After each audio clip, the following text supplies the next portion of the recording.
मैं भीम आर्मी के साथी का धन्यवाद देता हूं, हमारे शीर्ष नेतृत्व का, पदाधिकारियों का, प्रदेश के नेतृत्व का, और आजाद समाजिक पार्टी की भी पूरी राष्ट्रीय नेतृत्व का और पदाधिकारियों का, कार्यकर्ताओं का, प्रदेश नेतृत्व का धन्यवाद देता हूं। आज का जो लाइव है उसमें 2-3 बिंदु और एक अहम बिंदु रहेगा 26 नवंबर। तो पहले मैं सबसे पहले धन्यवाद दूंगा बिहार के साथियों का। बिहार में इलेक्शन हुआ है, हालांकि हम वहां बहुत जिस तरह का प्रदर्शन हम लोग करना चाहते थे उतना अच्छा प्रदर्शन नहीं कर पाए, लेकिन इस प्रदर्शन को हम अच्छा क्यों नहीं कर पाए, इसके कुछ मूल कारण है। वो समीक्षा होगी तो वो आएंगे और मैं आप लोगों के सामने जरूर रखूंगा। इस देश में लोकतंत्र है, ये बात सत्य है, लेकिन यहां धनतंत्र के बगैर लोकतंत्र संभव नहीं है। अभी की परिस्थितियों में लोकतंत्र अब धनतंत्र से स्थापित हो रहा है। आपको याद होगा चुनाव से पहले ग्रामीण क्षेत्रों में जहां हम रहते थे, वहां चुनाव से 1-2 दिन पहले वोट की खरीदारी होती थी, वो उसको अपराध माना जाता था। वो चोरी छुपे दिन रात के उजाले में होती थी। अब 10,000, 2,000 पॉलिसियों के नाम पे नई योजनाएं बना के चुनाव से पहले पैसा बांटा जाता है। उसके परिणाम लोकतंत्र में बड़े घातक होते हैं। ये मैंने अपनी आंखों देखा, कई बार जिक्र भी इसका किया है। उसी का नमूना है बिहार इलेक्शन। फिर भी कुछ साथियों ने, आफ्ताब भाई ने और धर्मेंद्र ने और तमाम और भी साथियों ने बड़ा अच्छा प्रदर्शन किया। हर विधानसभा में कई 7,000, कहीं 8,000, कहीं 5,000, कहीं 11,000, कहीं 9,000, कहीं 27,000-31,000 तक। और कितना बड़ा खेल हमारे साथ हुआ था। आप समझिए, जिस सिंबल को देने के लिए, जिस सिंबल को हमने तैयार किया है, घर घर जाके पहुंचा, वो सिंबल ही हमसे छीन लिया गया इलेक्शन में। तो जो वोटर तैयार हो गया है, जिनको पता लग गया कि हमें सिंबल को वोट देना, हमारा प्रत्येक सिंबल पर रहेगा, वो सिंबल ही किसी दूसरे दल को चला जाए, उसके जगह कोई और सिंबल आ जाए, तो बहुत सारा तो ऐसा वोट है जहां हम नहीं पहुंच पाए, वो चला जाएगा।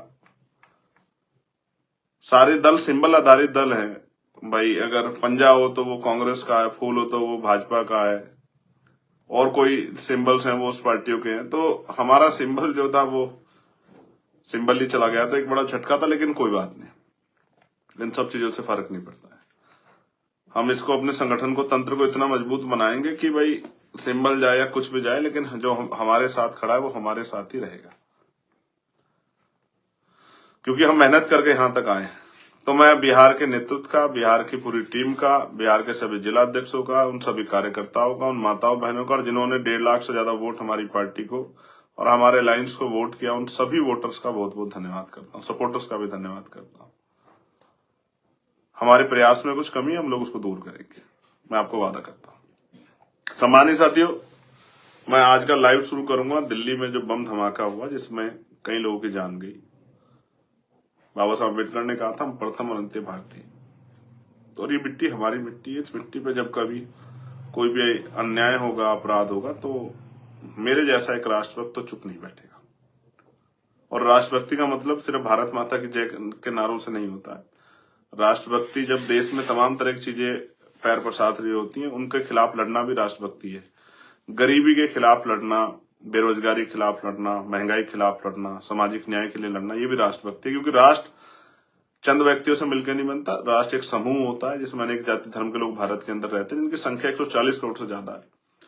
उन सबको मुख्य धारा में लाना, स्वाभिमान सम्मान का जीवन देना, और जब वो जीवन आ जाएगा और सुख सुविधा आ जाएंगी और सब लोग स्वाभिमान सम्मान का बराबरी के साथ जिएंगे, तभी शायद जो है एक मजबूत राष्ट्र बनेगा। जिस राष्ट्र की कल्पना होती तो है, लेकिन वो अलग अलग पार्टियों का अलग अलग राष्ट्र है। और हमारा राष्ट्र है वो समानता का राष्ट्र, जो जगत गुरु सतगुरु रविदास जी महाराज ने बेगमपुरा राष्ट्र की बात की है। बेगम यानी कि बिना गम का राज, जहां किसी की जिंदगी में कोई गम ना हो।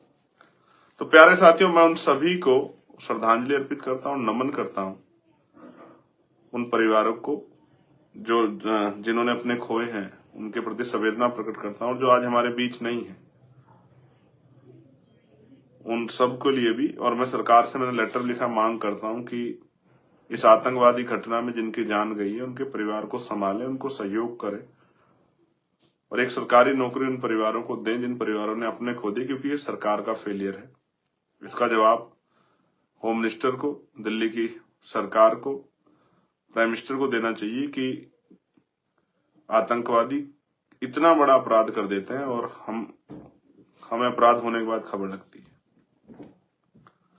कि राष्ट्र की एकता अखंडता का, राष्ट्र सुरक्षा का मामला, इसमें किसी तरह का समझौता नहीं किया जाए। जवाबदेही तय होनी चाहिए।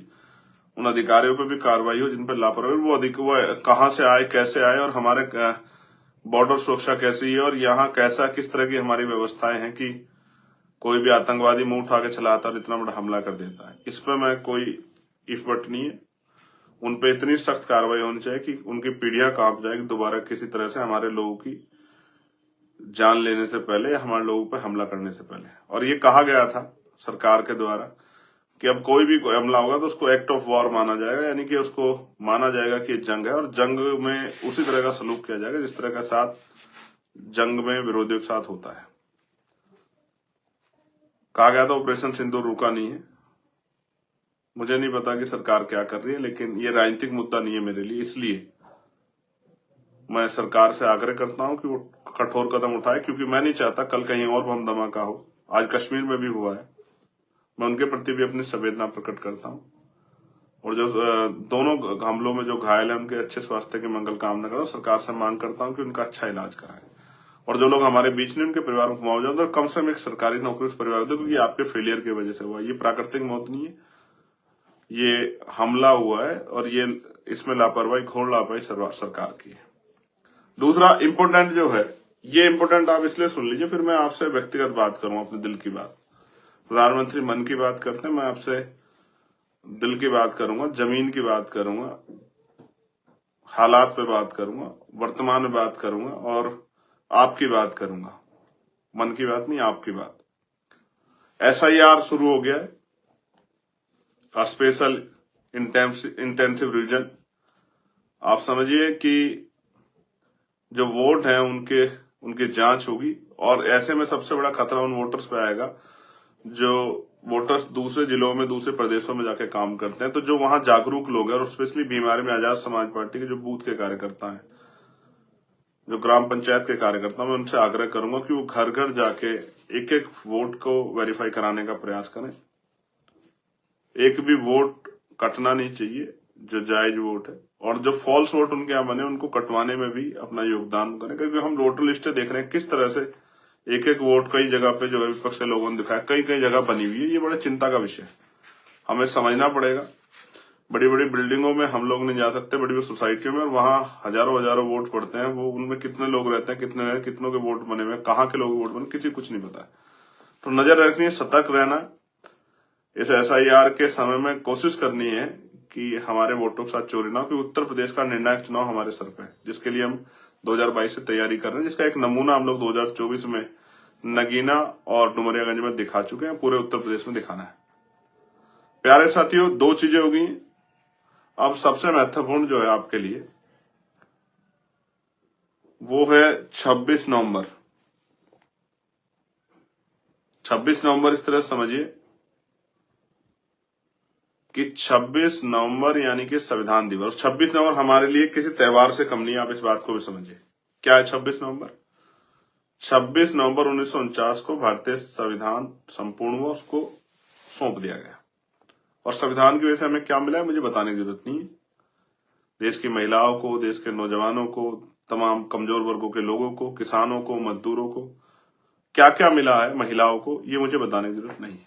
हालांकि मैं कुछ लाइनों में बता सकता हूं। इस देश में SC ST OBC के लोगों को सरकारी नौकरी में आगे बढ़ने का अवसर, पढ़ने का अवसर, गरीबी होने पे आर्थिक सहयोग का अवसर इस लोकतांत्रिक व्यवस्था में संविधान की वजह से मिला। महिलाओं को तमाम तरह की आजादी संविधान ने दी, उनको बहुत सारी सहूलियतें संविधान ने दी, उनको मुख्य धारा में आने का, डॉक्टर, इंजीनियर, IAS IPS, वकील, जज, और जो संवैधानिक जो है राजनीतिक पद है उन पे आने का, यानी कि MLA बनने का, MP बनने का, मिनिस्टर बनने का, राष्ट्रपति, प्रधानमंत्री बनने का जो है अवसर संविधान ने दिया। इसी संविधान के अकॉर्डिंग बाबा साहब अम्बेडकर ने 8 घंटे की ड्यूटियां निश्चित कराई थी मजदूरों के लिए। यही संविधान है जो सरकारी कर्मचारियों को संरक्षण देता है। यही संविधान है जो आपको मुझे बोलने का आजादी देता है, अपना विरोध दर्ज कराने की आजादी देता है। यही संविधान जिसकी वजह से अवसर की समता आई, और स्पेशल प्रोविजन है जिनकी वजह से मेरे जैसे व्यक्ति, प्रेमजी स्कूल के मास्टर का बेटा, लोकसभा का सांसद बना, सदस्य बना, और बहुत सारे लोग MP MLA बने। यही संविधान है जिसके बगैर हम लोग इस देश में जब तक ये नहीं था अपमान का जीवन जीते रहे। यही संविधान है जिसकी वजह से आज हम लोग मुख्य धारा में प्रवेश कर रहे हैं, लेकिन अभी बहुत सारे लोग पीछे, उनका ध्यान रखना है।